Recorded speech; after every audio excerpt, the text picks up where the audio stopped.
Hello Aquarius and welcome to Providence. My name is KK and this is your general weekly reading for the week commencing the 12th of July 2020. Thank you for joining me. I hope you're all very well. Once again, this is for the Aquarius Collective, Sun, Moon, Rising, Venus signs of Aquarius, as well as cross watchers. Everyone is most welcome here.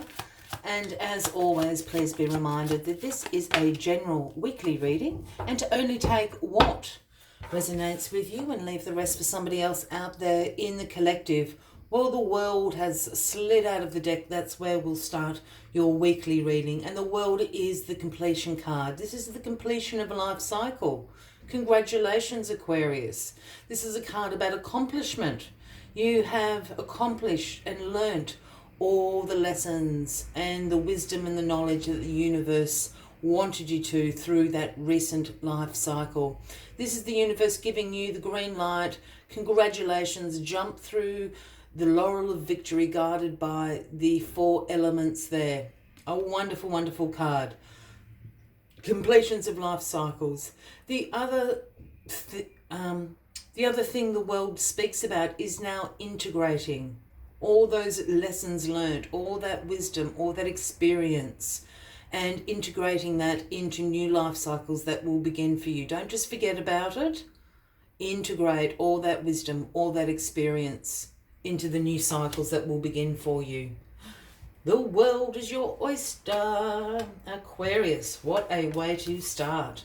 Let us get all the cards on the deck and let's find out a little bit more about this completion of a life cycle and the new life cycle that's going to kick in. The 10 of Swords is the card at the bottom of the deck this week for your Aquarius. And this is the overarching energy. And, you know, as some of you may know, or you'll be able to tell by the image on this card, this is the dark night of the soul. This is painful endings. You know, this is a card about betrayal, about loss, about a personal crisis that you're going through. But the reason why this card is here is because of this completion. That's why I went, when I saw it. Things are coming to an ending because, you know, their time is done. They don't have a place in your life anymore. And yes, it might hurt and it might be painful. But what I'm always drawn to in this particular image is this strip of yellow here. And this is the new day dawning. This is done. It's done and dusted. You know, pick yourself up, dust yourself off, start the recovery, start the healing, start the regeneration, because a new day is about to dawn. And this is where the good stuff lies. All these things, in hindsight, you will realise needed to come to an end. That, you know, the life cycle was done. You've got other things to do, Aquarius. You've completed that life cycle.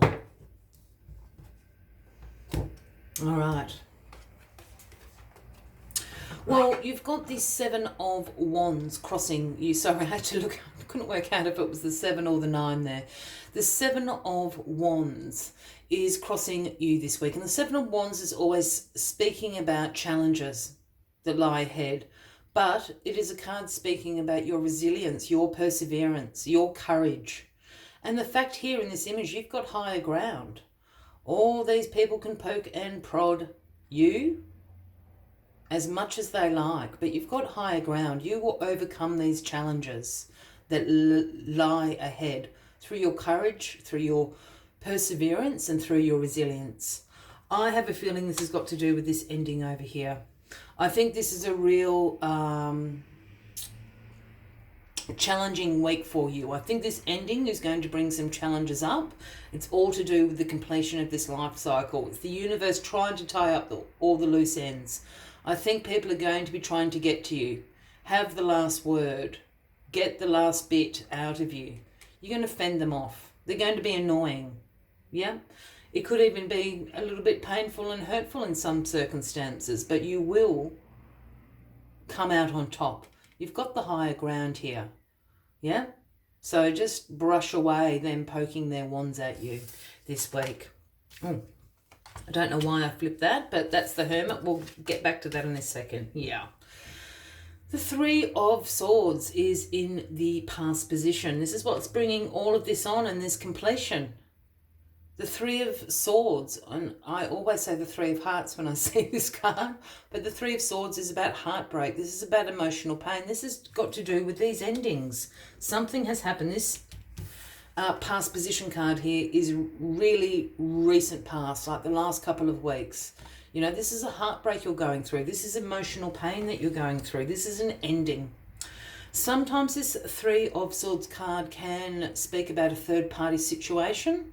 If you don't know what I mean by that, I mean someone cheating or, you know, being deceptive in a committed relationship. The other thing this can be, you know, be about is just the end of a relationship of some sort. An end of a emotional connection is what I'm picking up on this card. This is what's bringing in the world and the completion of the cycle. This is sort of the after effects. I feel it's going to be a little bit challenging for you. But down here, and you saw me flip it over before, in your grounding position, you've got the Hermit card here. This is the Virgo card, Aquarius, if anyone resonates with that out there. But the Hermit card is about you seeking your own company. This isn't a card of introspection, a card about self-reflection. You're doing some soul searching this week. You're probably going to want to be alone. Certainly keep your own company. But what you're doing is you're seeking your own inner guidance.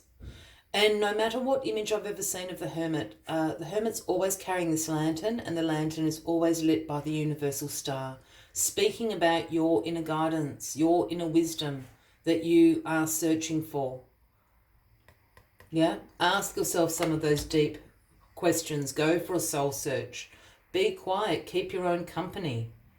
At least it'll get you away from this annoying challenges here.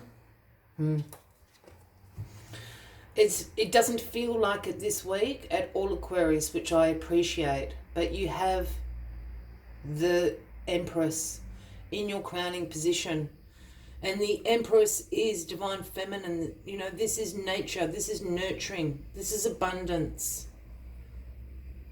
You know, this is abundance in all its forms. You know, the Empress's throne sits in the abundance of nature there, on that fertile ground.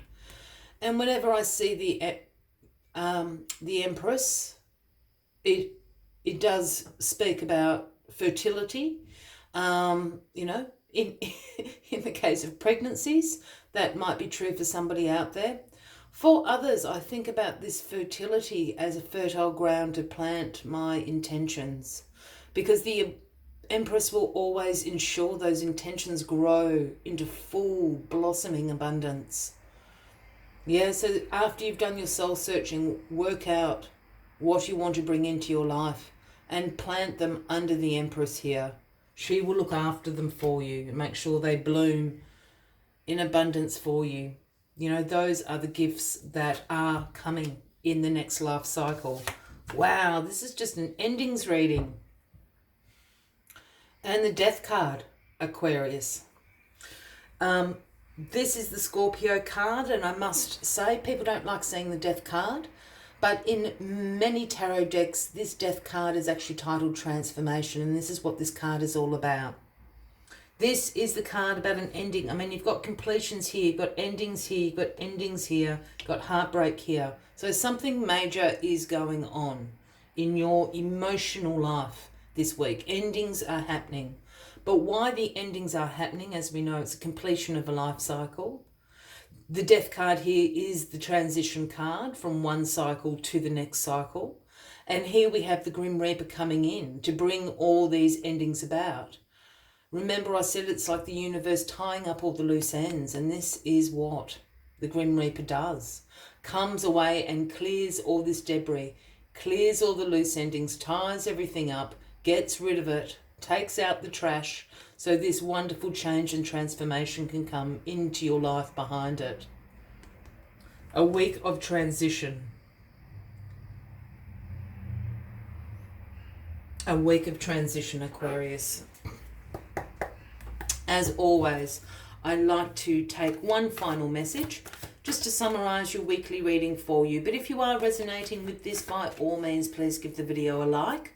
Feel free to leave a comment if you would like to. And if you haven't already, please consider clicking that subscribe button below the video, as I do have ongoing weekly readings available for everybody. Oh, and there it is. What did I throw across? The gorgeous Otter Spirit. It is the number 42. And the message Otter Spirit brings is, you are never alone. You are never alone. And remember that throughout the week, because I can feel that you're feeling all alone this week, but you're not at all. I'm there for you. The universe is there for you. You are never alone. Let us see what other messages Otter Spirit has for you this week. Otter Spirit has appeared to remind you to experience and express friendship in a tangible and even tactile way. Communicate with your voice, your facial expressions, your gestures, and your actions, letting your love express itself beyond just the words you speak. Otter Spirit's message is that presence matters, so remember to be fully present with those you care about, helping them sense the love and affection and appreciation you have for them. Now is a time for a joyful celebration of love in your life that expresses as friendship and companionship. Hug someone, touch their arm, or simply look into their eyes with your full attention, saying, you matter. Make time for friendship. Otter Spirit promises you that the moment you reach out, you will remember that you too have many who love and care about you. You are never alone, and you are always loved. I will leave you with that as the final message of the weekly read, Aquarius. I wish you a fabulous week ahead. I do look forward to seeing you next week. And until then, from me to you, much love and light. Bye-bye.